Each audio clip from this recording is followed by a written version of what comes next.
Good evening and welcome to A Yarn Live. This is a special series that we're kicking off, and this is the first episode, and it is about a future with COVID.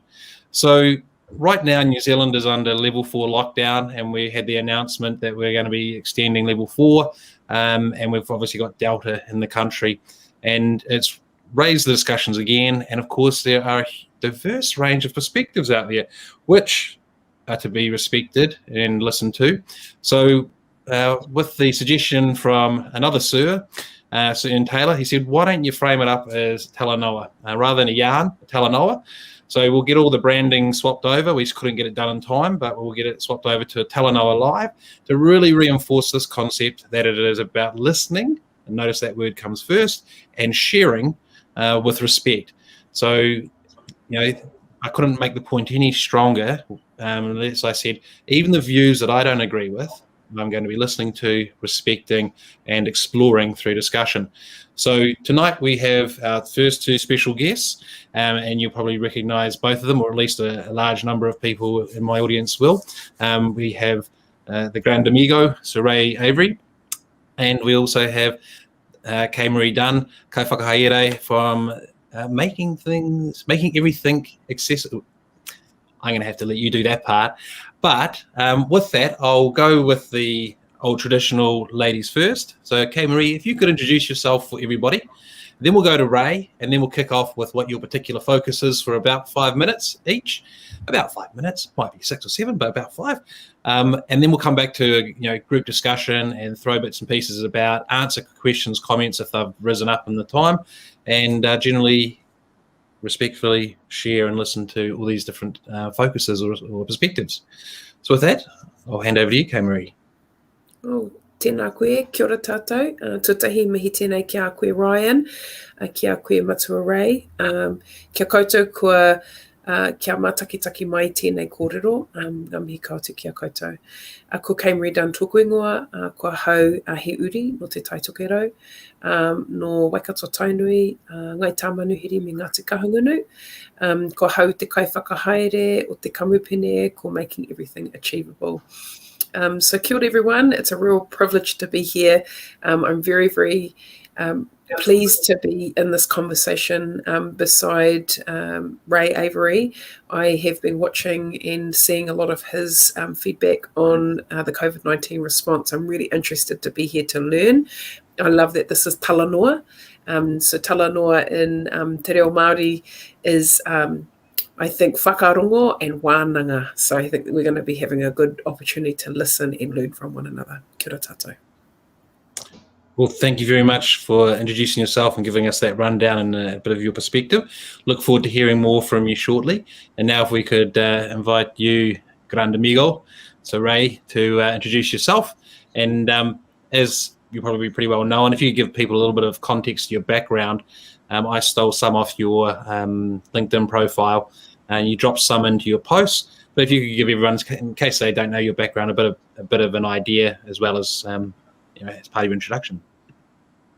Right. Well, firstly, thanks for having me on the program, and I want to just say, Kaye, it's fantastic to have you in the team here because one of my problems in life is that I'm a pharmaceutical scientist, and I've spent most of my 50-year career looking at ways how we can improve healthcare on a global scale, and that includes not only manufacturing pharmaceuticals, but building pharmaceutical plants. And in the last 30 years, I've been particularly working in developing countries, building hospitals and cancer hospitals and children's hospitals, and reducing what we call hospital-acquired infections, which is really on the ground stuff about how you deal with infectious diseases. And that's one of my problems, is that I'm a scientist, and so I tend to deal really with facts rather than sort of a discussion about things. And it's very difficult because in science often we get papers that contradict each other, so all we end up with is an average of what we know about science. And we used to think that asbestos was a fantastic insulator in schools, but of course it turned out to be something quite different. So my background is always my reference point is does it add up from a scientific perspective? So it's not really my opinion so much as there's an old saying that if you talk, you're just reiterating things that you know, but if you listen, you learn things. But in this case, I'm trying to use my acquired knowledge in a practical sense to inform people in New Zealand about what possibly the best strategies, and I say possibly because there's no absolute truth in science, but possibly what the best strategies we might be able to pursue, and more importantly to open the discussion and see whether to the average layperson what we're doing makes any kind of sense. So that's my my introduction. Well, thank you very much. And I think if I can summarize that, it makes a really good point in that, you know, I actually say when I'm talking about things, when I was 5, I got taught to brush my teeth this way. And when I was 10, they told me to brush my teeth round and round. And then when I was 15, they told me to go up and down. So yeah, as our information changes, so do our conclusions. And a really simplistic way is, you know, what's the best way to get from the top of the cliff to the bottom of the cliff? Is it jump off the cliff or walk down the stairway? So I think as we walk down that stairway, collecting different bits of information along the way from these diverse discussions, people will start to get educated, but I don't want to assault them. So I'll go back a step and say, pick up additional knowledge that they didn't have before listening to our range of speakers. So with that, shall we start? We go back in reverse order. Ray, if you'd like to share your sort of 5 minutes input of, you know, what your focus is around the, you know, a future with COVID, the different parts of the science, the A, the B, the yin and the yang, however you want to shape that up, that'd be fantastic. Well, there's I'll just preface this by saying one of the issues with scientists is that they're usually very bad at communicating science. I remember when I was a young boy coming back from college, and I went to my boss and I said, I've just learned about pH. And he said, well, what's pH? And he said, well, it's the log to the base 10 of the reciprocal of the hydrogen ion concentration in gram ions per litre. And he smacked me across the head and said, it's just pH, it's just acid and base. And he's right. And so that's the preface to what I'm going to talk about. Sometimes by abstracting things to another, COVID is so emotional. It really has become a world emotional issue. You know, probably not in the last 50 years have we seen anything like this in terms of a global response to an infectious disease. And sometimes it's better to just abstract it into how do you deal with infectious diseases per se.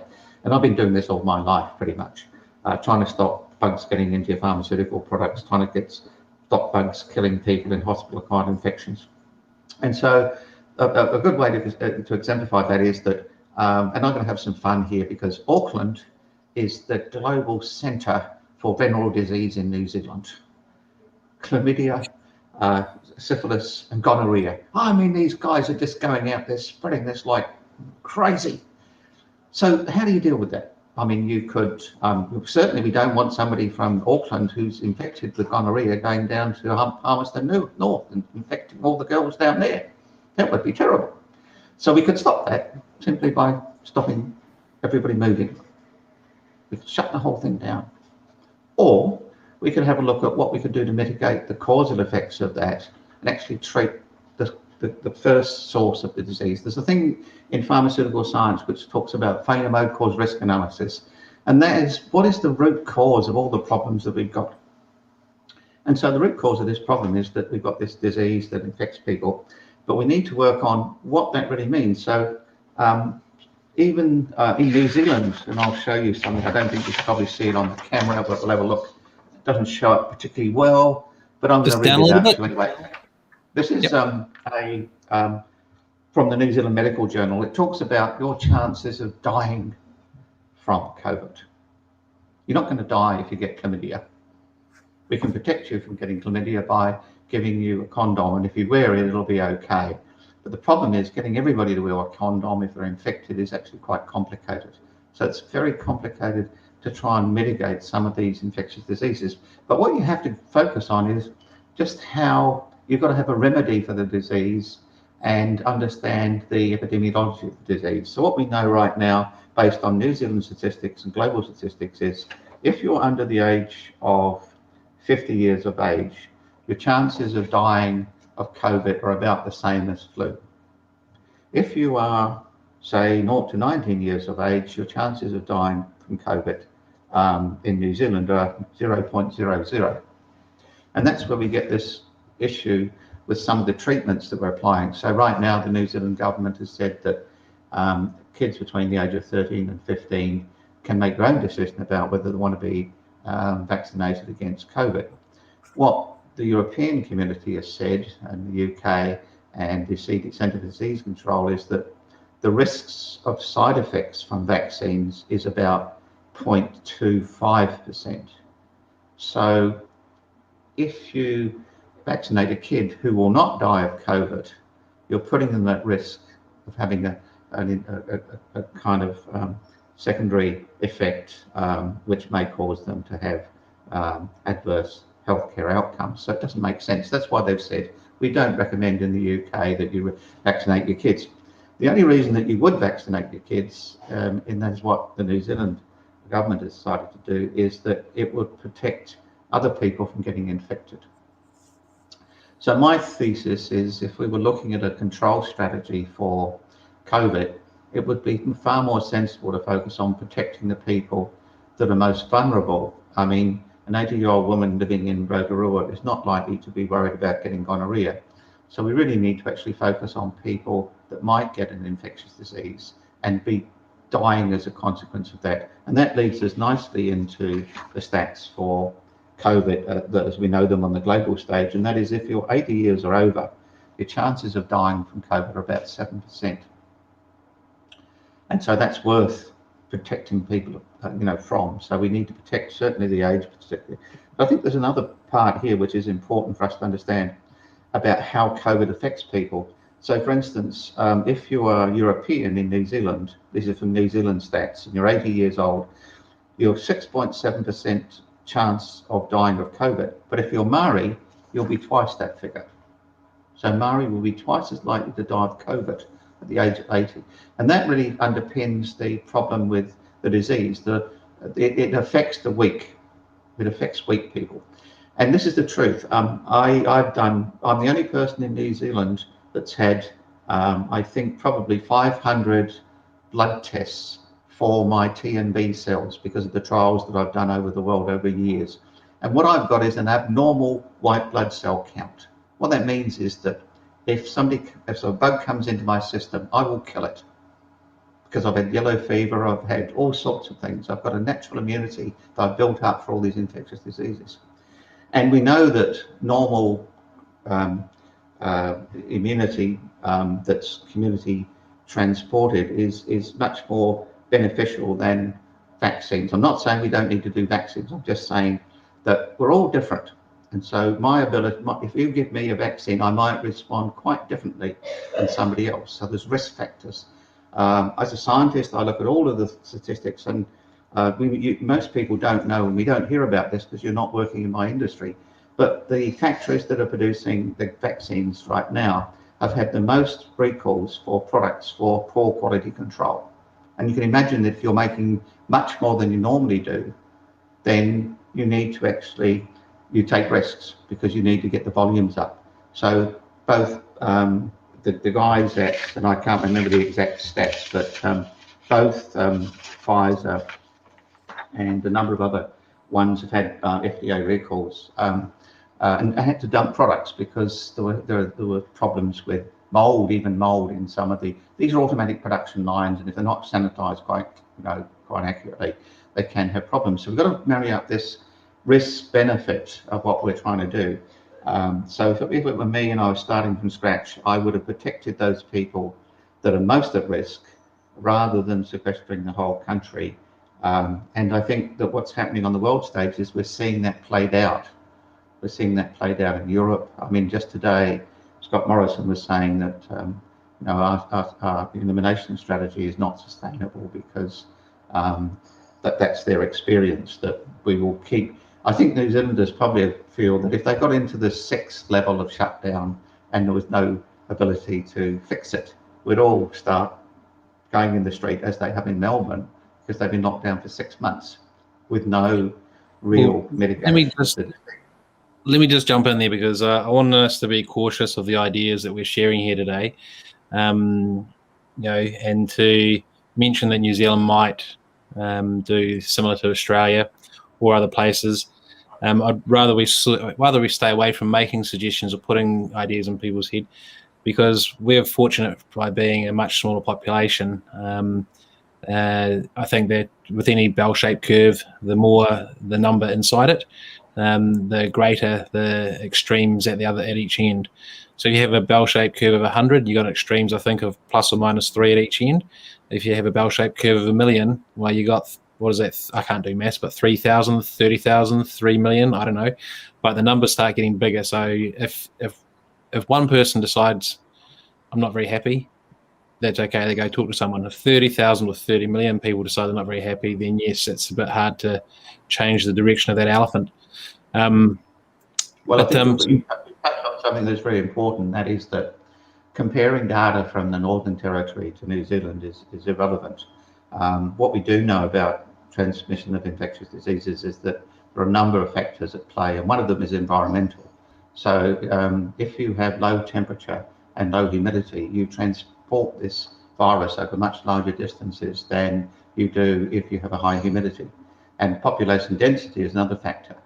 So a lot of the modelling that was done for how many people are going to die in New Zealand, it was originally 80,000 people going to die on the modelling, but it was never going to happen in reality, because we're blessed because of our environment. We've got a population density of about 13 people per square kilometre. In Australia, it's 4 times as high. So it makes sense what you're talking about, is that you're going to come into contact with far more many people, and therefore we can't compare what's happening in. And that's one of my worries about misinformation, is that we're comparing this drama that's going on in the Northern Territory, with UK and the USA compared with us. It's very hard for a bacteria or even a virus to spread when you've got high humidity, because it's a bit like rain. As they try and flow through the air, they drop out. Okay. So we've got better chance of surviving this disease because of where we live. And you'll see that played out in all the Pacific Islands and countries that have got high humidity.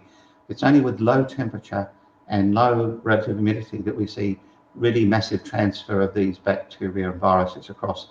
So that's how we were able to reduce hospital infections in developing countries, by knowing all this science and actually applying that science. What I want to see in New Zealand is that we apply that technology to our current predicament. Well, thank you very much for that. We do have some questions here from Phil Ryan and Ian Taylor, but what I'm going to suggest to everyone listening is that we'll come back to questions, and we'll turn over and hear from Kaye Maree Dunn and do all questions at the end. So we've got them all here written down. Thanks very much for putting them into comments, team. So we'll come back to those in the last 5 minutes. But Kaye, if I could get you to share a little bit. And one of the questions that you might be about to talk about that has been raised, I think, in every press conference, and Ray raised it himself, is the,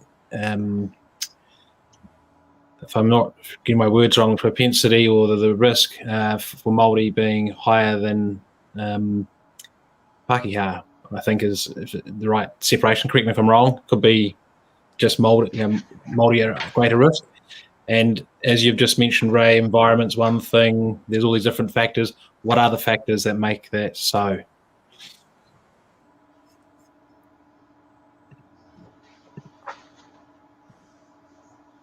Oh, I think you might be on mute.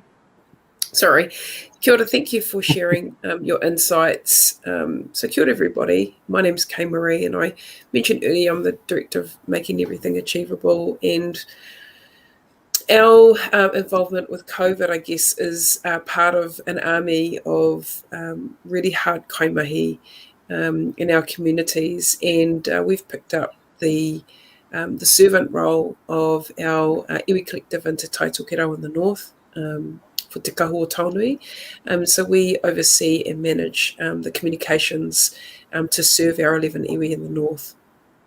Part of that work has required us to help stand up a regular e-pānui or a newsletter, so that we can help digest and synthesize the amounts of data and information that's been flying out from government across agencies and across iwi in really nice, short, sharp, easy chunks. So it's really easy to understand what's the state of play, and we're seeing that it's shifting and changing.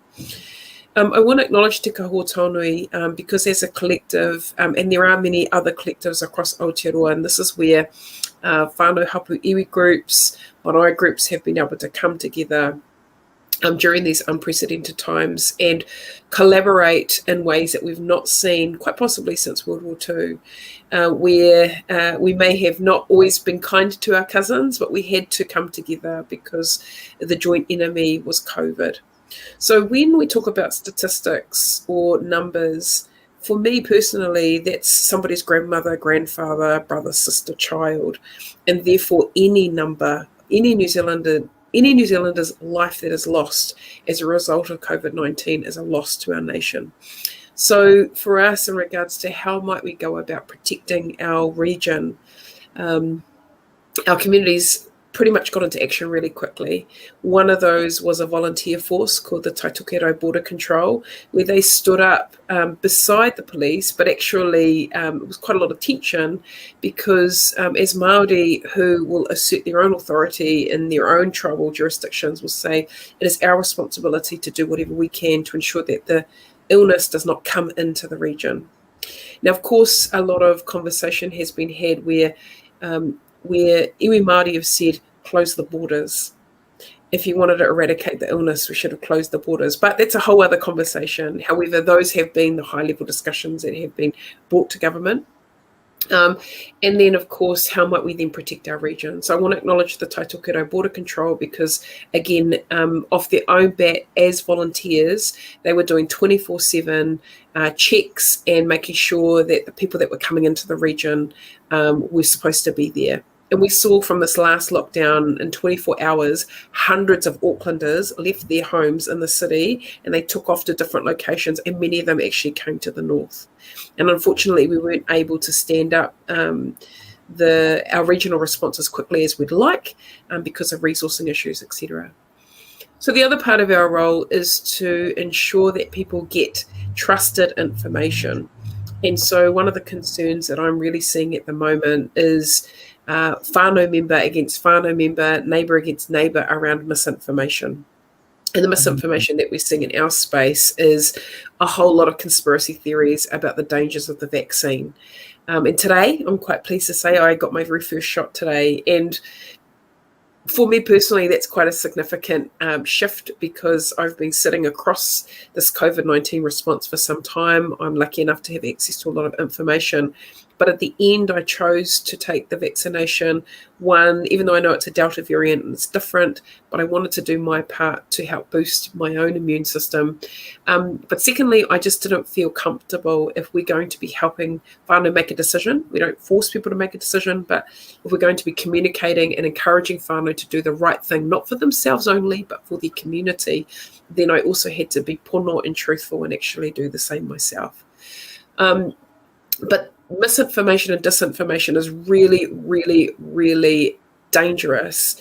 And I'm seeing that the government are quite slow in trying to either put out information, but also fact check and, again, utilize the power of science and experience to help people and guide people through what is quite a scary time. The other consideration, of course, for the North has been the economic impact of COVID, not only on the tourism sector, the housing sector, the construction sector, but also we saw in the last lockdown a radical shift in the growth, exponential growth of Māori enterprises, whānau businesses, e-commerces that just took off, which has been amazing because we've realised that traditional industries that many of our people were occupying will not necessarily serve our communities now or into the future. This is also impacting the way that our children are being educated. Again, we weren't so used to Zoom life, but now Zooey is part and parcel of our everyday behaviour. So One of the other noticings that I've had is how Māori communities are evolving with this particular illness. And one area specifically has been the impact on our cultural traditions of Tangihanga. Quite important, because we are not in a position right now in level 4. No one is able to go with the tūpapaku, with their dead, and farewell them in the way that we have traditionally. So that in itself is really painful. So again, I want to acknowledge all the families that are not able to say goodbye to their loved ones. But also, how do we evolve with that? So we've also seen Tangihanga and cultural traditions actually start to take place online, which I feel is a real testament to how we utilise the tools of today and utilise it for our own requirements as a community. The other consideration that I've seen as well is our frontline workers. So I want to acknowledge you, Sir Ray, for the challenges that you've made to the government around the adequate use of PPE gear, because a lot of our workers are they adequately protected considering this new variant? And to answer your question, Ryan, around why are Māori quite possibly more vulnerable to COVID and Delta, I would say a range of things. I would say that part and parcel of being whānau means that you're going to be living closely together. The other part is that a lot of the frontline workers that are close to the airport, drivers, those that are at the airport, those that are essential service workers tend to be Māori and Polynesian people. So they're actually right in the firing line. So if they do end up bringing the illness home to their families and they might have big whānau, then of course they'll be at risk. And then of course we tend to congregate as communities as well. And so we've seen with this latest outbreak, with a particular church, again, people that have come together to pray and to care for each other, those are also super spreader opportunities as well. But again, one of the challenges that we've seen in the communication space is the unfair and bias of the media, who congratulated the person that got the illness this latest round. But then when a family in South Auckland were also afflicted with COVID, they got hammered. There was so much racism thrown at them, which was a real disappointment. My final point that I wanted to add, Sir Ray, was you made a comment about humidity and the spreadability of the virus. And if I'm looking at the Northern Territories, I'm specifically looking at the First Nations people, the Aboriginal people, and how the virus is spreading there, but also in cold countries like Alaska, and where other Indigenous populations are, and we're still seeing high numbers of COVID wiping out these communities. So I'm really interested to ask you about herd immunity, because everybody's talking about herd immunity, but if I look at what's going on in Fiji, you know, that's a warm climate, that the virus is taking out so many of the people on a regular basis, and there'll be a whole wide range of systemic issues as to why. But I'm really interested to get your perspective on herd immunity, because my concern about herd immunity is that those that will quite possibly be the first to help with herd immunity in Aotearoa, again, will be Māori and Pasifika families. Those are relations, those are whānau. So I don't want the well-being of the entire nation to be resting on the very few who are the most vulnerable. So I'd love to get your perspective on that.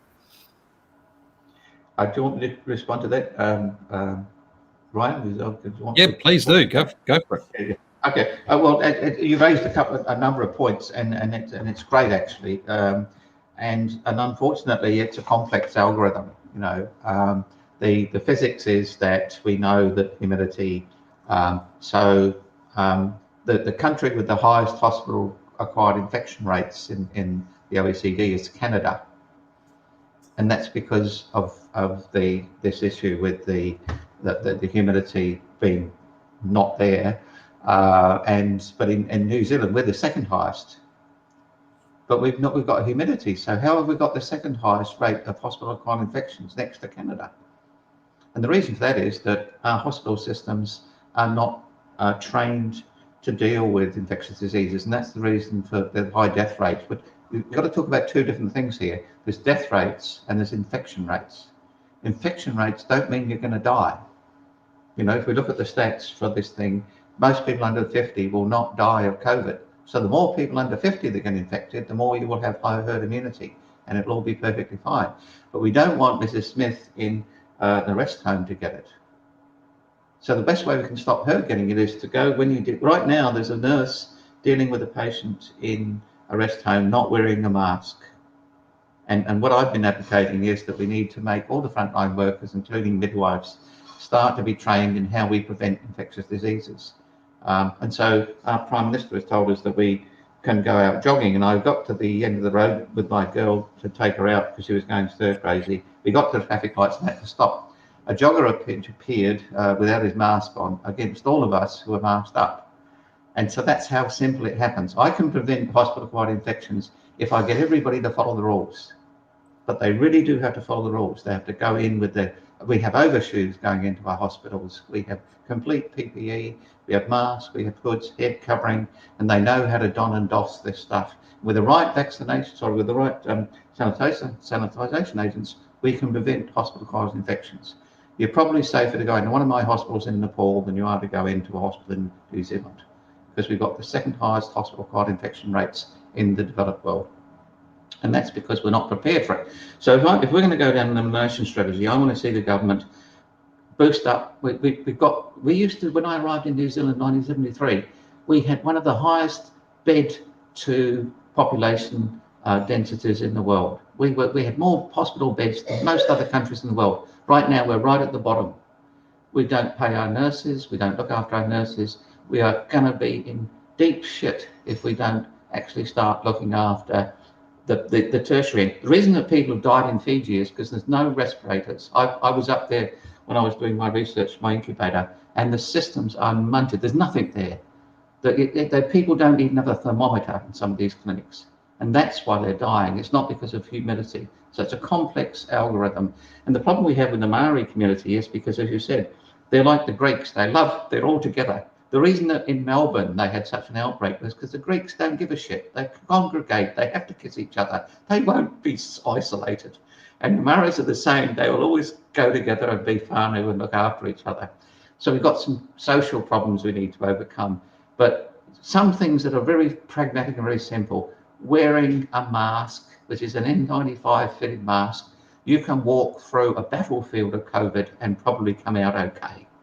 You don't need to be vaccinated. You don't need. I know how to prevent infections, but unfortunately, we don't have control over all our DHBs and our health system. So on that note, when people are wearing a mask, what about our eyes? Like I actually wear my sunglasses as well, which are wrap around, and then I wear my hoodie over to try and. It's not going to be much. I've done a bit of work in eye care over the years. In fact, by the time my youngest daughter's my age, at least 100 million people had their sight restored because of the technology I invented for make low-cost intraocular lenses in just one place in Nepal with one factory. And so what happens with your eyes, you think about it, it's one of the few membranes that's open to the air all the time. And what your eye has worked out is this mucous membrane has got this huge antimicrobial, antiviral thing. It's a big misnomer. In fact, so is formate transmission, which is touching things. If you've got about a 0.3% chance of getting COVID through touching a surface contaminated with COVID. Okay, only 0.3%. So you don't have to worry about that.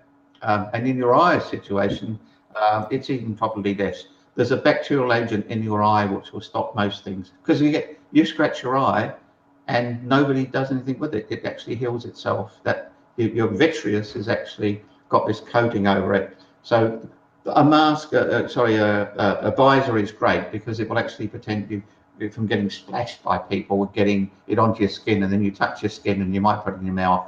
You've got a 3% chance of getting it. But the way that you'll get COVID, even up to 18 meters apart, is through airborne transmission. And that's how it got into the country, because they're now looking at whether it was a walkway or whether it was in the entry point to the hotel. So social distancing in a supermarket at 2 meters isn't going to protect you. Wear a mask. If 2 people wear a mask, then it's even better because your chances of transmitting, and it's that simple. So we've got to get in. If we do want to eliminate this thing, we all have to do it together. And I'm not against the elimination strategy at all. I'm just saying, as I would with the startup, let's make sure that we do the right analysis to make sure we can get there. And let's make sure if we do get into a situation where we do need to put people into hospital, we've got a reasonable chance of keeping them alive. Right now, our ICU units are not even prepared. Right now, a year after the event, and I've done stuff under the IQA, so Official Information Act, to try and find out what's going on, and it's a mess. And we know it's a mess because, of course, the government are trying to get all the DHBs to work under one umbrella because they won't talk to each other. Nobody's quite sure what the amount of stock that they've got, and our nurses are really overworked. Most of our hospitals in New Zealand have a 20% shortage of staff now, let alone when we get COVID. So what I want to see is if we're going to do elimination, let's do it together. Let's get our hospital system sorted out. Let's get our awareness campaigns. If we wanted to fix chlamydia in Auckland, we would actually have an education campaign about wearing a condom. So we need to get a proper education thing. It's not okay to not wear a mask when you're running because you will infect somebody. I can protect you. I can just grab a second there, Robbie. Oh, thank you. I was just going to say, follow the rules, and we can get through this. Absolutely. I was just going to comment. There's a range of comments and questions we want to get to. We're just 5 minutes over time, so I just wanted to check with you both that we're okay to go back and have a look at these questions. And if we give it a quick lick to begin with, and then we might come back to deeper so we can get through them all. And any viewers that might need to get off for the kids' dinner or do anything they can. But before we do, I'd just like to comment that, I think everybody I have walked past in West Auckland has not been wearing a mask. And I started saying to people, hey, are you aware you're meant to be wearing a mask outside? You don't have to, but you're meant to. And people go, oh, it doesn't matter, I'll be fine. And I live in West Auckland. And of course, the next thing, the Avondale school came on. And now we've got something like 11 schools? Yeah. So the next day I saw the same people and they're wearing a mask. And I said, oh, you're wearing a mask today? And they said, oh, yeah, my kid goes to Avondale school. And I was like, right. So actually, I won't tell that story. It's a story I use when I try to convince people to change management. It's about my father and how he doesn't use IT. But, well, there's a short story. He doesn't use IT, but when Mum, who's a CIO, went away on holiday, he decided to use IT. And when Mum came back, he wasn't just emailing people about rugby around the world. Someone had asked him to set up a Facebook account. So he set up a Facebook account and was almost on Facebook 23 hours a day talking rugby to people around the clock. And he wouldn't touch Facebook before that. But the catalyst for change for him was that he could talk rugby. So, catalyst for change was this person suddenly had their child at the same school that was now on the news. Boom, they changed. But even today, we walked the dog just before I set up tonight and walked past the school that's got a big sign saying you cannot enter school playgrounds are out. There are 3 different groups playing basketball. There are families on the jungle gym. And I said to my wife, shall I go and say something? Because I'm not afraid to go and say anything to anyone. And she said, no, just leave it. We'll walk on, forget about it. And I said, yeah, but they live in our neighbourhood. What if they, so you mentioned before about you can't get it from touching surfaces, or it's a very low percentage. So that's something, all the things we talk about. What I'd also like to do is that we put in the links to the facts somewhere, if we can try and accumulate those, because it'd be good to substantiate it with some stuff in writing, basically. But now let's go back and have a look at these questions. I think the first one that came up, if I go back to the beginning, was actually Phil Ryan. So I'm just scrolling back through, looking here, and I'll pop it up on screen so you'll be able to see it. So I'll read it out. It says, you can't say COVID won't kill you and compare that to there might be a side effect from the vaccine. That is assuming a binary consequence from COVID. What is the risk of side effects from COVID? The truth is we don't know about the. It's the same, I guess, algorithm as we don't know what the effects of the vaccine are. We probably won't know for 5 to 10 years. This is an experimental vaccine. I'm not being an anti-vaxxer. I'm being a professional pharmaceutical scientist. Yeah. What we've learned from the epidemiology of these things is we don't see typically chronic problems until 5 to 10 years after. and we're putting in an antiviral into our immune system. If you put it into me, it would probably be very bad for me because of my high white blood cell counts, and I'm slightly different. When you go to the doctors, everybody's got a different kind of biochemistry. So some people will be allergic to drugs and some won't be allergic to drugs, and that's just the nature of who we are. So mass vaccination will inevitably pull up some people. When I was talking about won't kill you, it probably won't kill you. The stats and everybody, the CDC and everybody else will confirm this, that the stats say that if you're under the age of 50, your percentage chance of dying with COVID is very, very low. But of course, we don't know what long COVID may do or whatever. Yes. But Actually, there's another algorithm there, is because natural immunity is much better, and it may mean that long COVID doesn't work, but it may work with a vaccine. So it's very complex, chemistry we're working. We're making it up as we go along. We really don't know what we're doing. This is an experimental drug that's been pushed through, it is safe, and let me be quite clear, I'm not an anti-vaxxer. From the information that we have right now, there's no indications right now that this vaccine is unsafe. Okay, for the majority of users, it's perfectly safe. What we know right now. So I've had it. Kaye Maree's had her first jab. Have you had it? Are you happy to share whether you have or haven't? No, I haven't had it. No. Okay. No, that's cool. So I think we've got that one. Because of my white blood cell count. Oh, yes. Not because, it's only because I've got a particular immune system that it could be much more dangerous for me than it would be for an average person, because my immune system will attack it in quite a different way. Excellent. So thanks for that understanding regarding the white blood cell. So Sir Ian Taylor, who's on the Thursday morning session and gave us the concept of Talanoa, his question here says, Phil Ryan, yes, dying is just one consequence. Are we not starting to see others? So that's his correction to himself afterwards, so you can see it. But perhaps, Kaye Maree, are we seeing other consequences that you're aware of that are being fed through the iwi collective? Are the things that you'd like to share or that you've observed?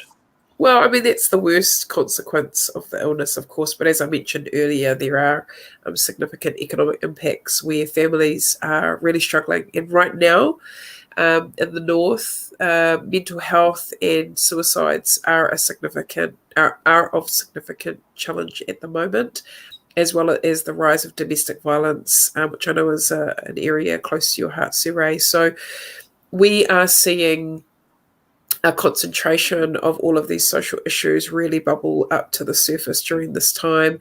I am actually really impressed with the way that Jacinda and the current Labour government are responding in the best way that they can, but also at a micro level, at a household level, there's still a lot to be done, and that's really within each household, deciding what it is that they want to do with themselves. But I really appreciate that Minister Marama Davidson has put some communications out there which says, look, if you need to get out of your bubble because you're at risk of violence in your home, then she will do whatever she can at her level to ensure that you can be safe to leave. And that means gearing up women's refuges and it's not just women that are at risk of violence, there's also our men as well. But I think that's those are some other significant consequences that we're seeing. Housing issues are being exacerbated. Access to quality kai is also exacerbated. So we're seeing those issues.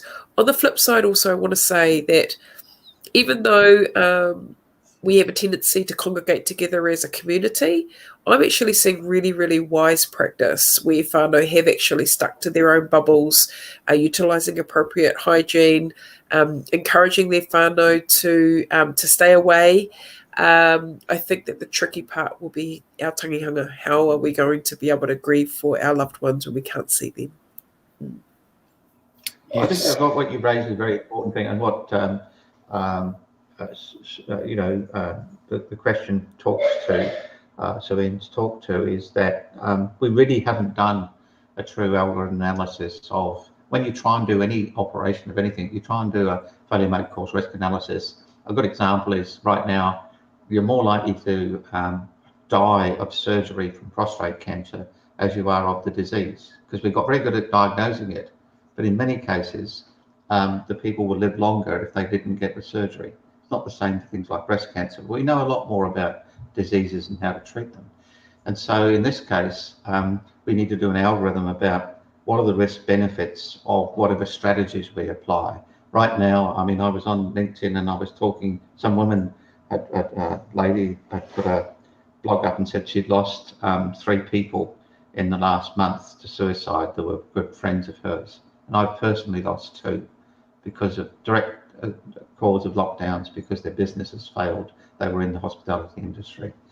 And so we need to do a bit broader algorithm about what's the cost of our strategies in the long, not from just the economic, but from the mental health. I mean, to be honest with you, I found this second gig much harder than the first gig, you know, on a personal level, because I'm trying to do things. Ironically, I'm actually setting up a new organisation to address domestic violence in New Zealand, and it's a wonderful campaign with a whole lot of supporters, and huge media communications, and it's all being stymied and held up as a consequence of the lockdown, because people can't meet together and we can't get our fundraising going and so on. Because of the other thing that happens in these things is that and this is an important thing for New Zealand, my big message to New Zealand is that this disease is not just one of a physical nature. It is something that's degrading our society. I went to go to the supermarket a few hours ago, and I couldn't get out the driveway because there's a testing station, and nobody would let me out in my car because they didn't want to lose their place. So I waited until, this was the other day, waited until 8 o'clock at night, and I went to the supermarket and there was nothing there. And this shows our society is so fragile, our society is, that when these things happen, people show their worst behaviours. And I think we need to look after each other and say, we can get through this, but we're going to have to do it as a team. It's tough, but let's make sure that if we're going to live through, my big thing here is that if we're going to live through these lockdowns, and there could be another one and another one after this, unless we actually put some holes in the dam where it's leaking. This was let in through RMIQ system, and I'd met with them and told them what they could do to fix it, and nobody listened. So I don't want to go through it again. So I'm just asking, and I would like, if we could get nothing out of this conversation, but get people to start focusing on looking after each other, that would be a great thing. And then the next thing would be to salute. In America, you can't get a serviceman to go and buy a coffee. If you go to America and you see a serviceman go in to try and buy a coffee, somebody will buy it for him and say, thank you for your service, because they recognise the commitment that these people make to keeping us safe. And the people that we need to take our hat off to are our frontline medical people and our nurses, struggling to get a fair pay. And they're going on strike, not because of money, because they're frightened they can't look after their patients in the right way now. And you'll see a lot of that on social media. People have gone into their operations and nobody's phoned them, or it's a mess. We need to focus on our whānau. So if anything good can come out of the pandemic, it may be that we look at our hospital systems and say, let's fix them up, because we need them. Often people have said to me, don't focus on the hospital systems, Ray, because if we close the borders, you don't need the hospitals. Trust me, when you get sick and you need your bowel cancer operation, you'll need the hospitals. Invest in our hospitals. Cool. Well, thank you very much for that rundown. That's almost what we'll consider or call a closing remark. And what I'd like to do is invite Kaye Maree to share hers. I think we've got through all the questions. There's certainly a lot of congratulations and thanks. There's one thing that maybe, hang on, what's that one? Neighbours have Avondale students. Mum is primary teacher and dad is AUT. Talk about a connection of clusters in one place. Oh, sorry. Wasn't quite a question, but yes. All the more important to your message of being kind and looking after each other. So coming back to you, Kaye Maree, don't know if you had a little moment to collect thoughts for closing remarks. We're only 20 minutes over time, but I think it's been hugely useful by the look of the comments that we've got. and this is, I guess, just the beginning of episode 1. So if you're happy to share some closing remarks and some thoughts to leave people with, that'd be appreciated. Sure. Well, there is a question here around, is there a link between cultural traditions, beliefs, and the take-up of the COVID vaccine, both for Māori and Pacifica? Yes. So just on that question, I think quite possibly. However, individuals will make their own decisions, and I think that social media has really, really promulgated messaging that's just firing into family households. So if you remove the right of an individual or a citizen to make their own decision, then you're starting to infringe upon something, and there's been a lot of conversation around what that looks like. So I think that everybody has their own mana or their own ability to make their own decisions. However, if we think broadly beyond, I just want to look after myself versus I'm actually thinking about the well-being of my whānau, the well-being of my kuia kaumata, or the well-being of my communities, and then we're actually thinking about the collective. And to think collective and think about, the team of 5 million, or to think of others, I think is a really, really important narrative that we're encouraging in our own communities, and I'm also seeing reiterated by government. So I think that's really powerful. So I think that it depends on the audience if culturally specific messaging is going to land, but I think you have to use a wide range of messaging to really reach people. So my final thoughts about COVID-19 is, first and foremost, I think that a lot of this has been unknown, and we've kind of been trialing things on the fly for some time, but we've learned from experience. And so again, I just want to honour, as everyone else has, our frontline workers, our doctors, our medical professionals, also our taxi drivers, our bus drivers that have had to still work, and our essential workers that still have to work to feed their families. And so I just want to honour them and tip our hat of service to them, because they're actually out there putting themselves at risk on a daily. Secondly, I also want to acknowledge you, Sir Ray. I think that the challenges that you put forward around the quality standards at MIQ, and also the donning and dossing of PPE gear, and ensuring that everybody has some consistent practice around those rules is very, very important. I had become a lot more attuned to the equipment that people are wearing. So I even questioned the woman that vaccinated me, because she had one of those visors on. She had a mask. She didn't have anything else on. And I just said, have you been trained? She's a chemist. She said, I did 2 weeks worth of training, and we weren't provided with PPE gear. So I think that that's quite an important point in regards to a consistent rollout of practice and what that looks like and what does that training look like. But I also don't want to say that that's not in place, because I know that a lot of DHBs have been putting a lot of investment and time into resourcing the frontline workers. But if there are any holes in the process, then I think they need to be filled.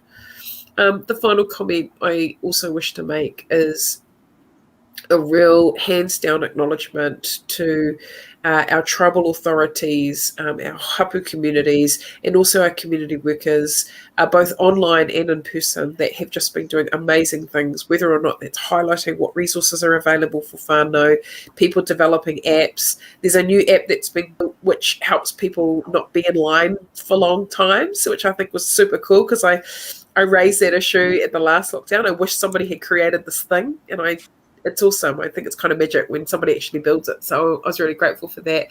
But actually, the way that our communities have been able to mobilise, care for each other, communicate with one another, share information, share resources, and often our Māori Pacifica communities have had to reach into their own pocket and actually volunteer or give time or invest in their mobilisation of resources to distribute out to community. So I just want to acknowledge all of those groups that are working so hard around the clock.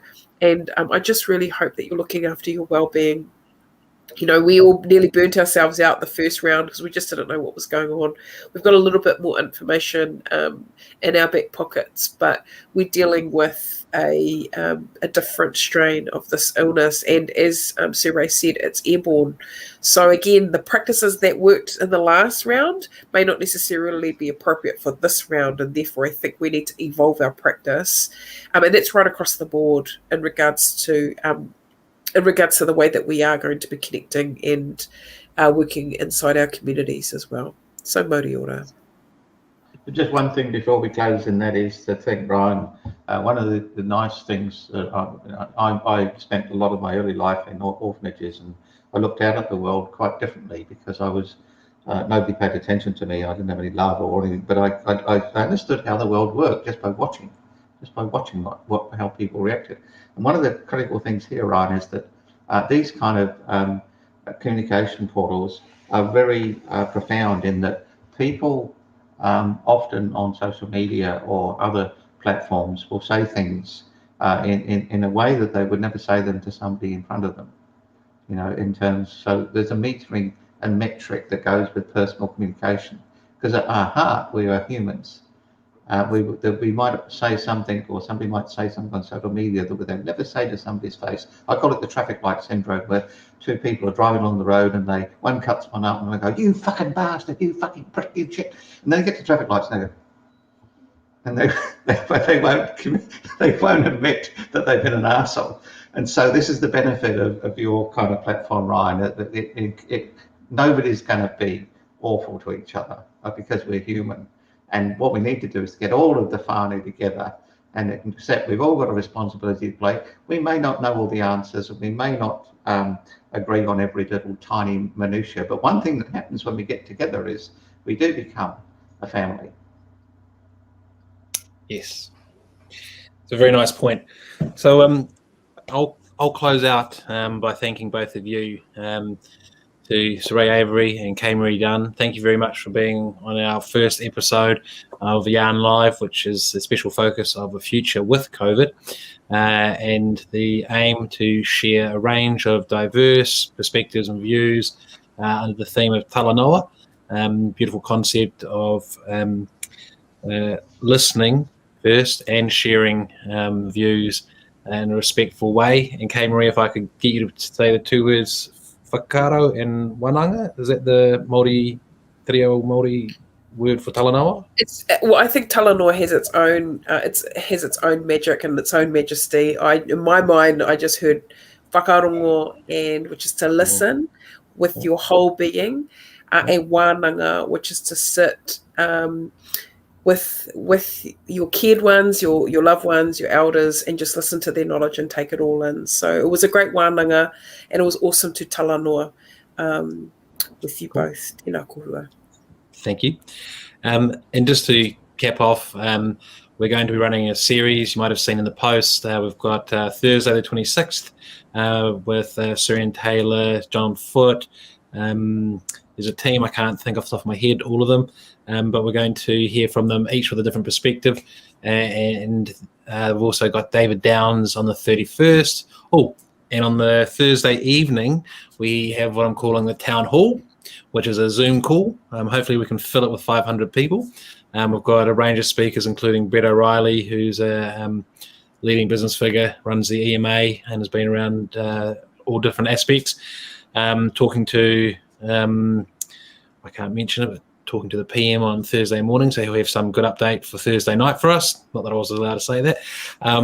And I just want to build a bit of community around it and the ability to understand people's perspectives, because generally something that's way off the mark is driven by a fear, and it's not until someone gets to express that fear that people can help them understand whether it's real or not.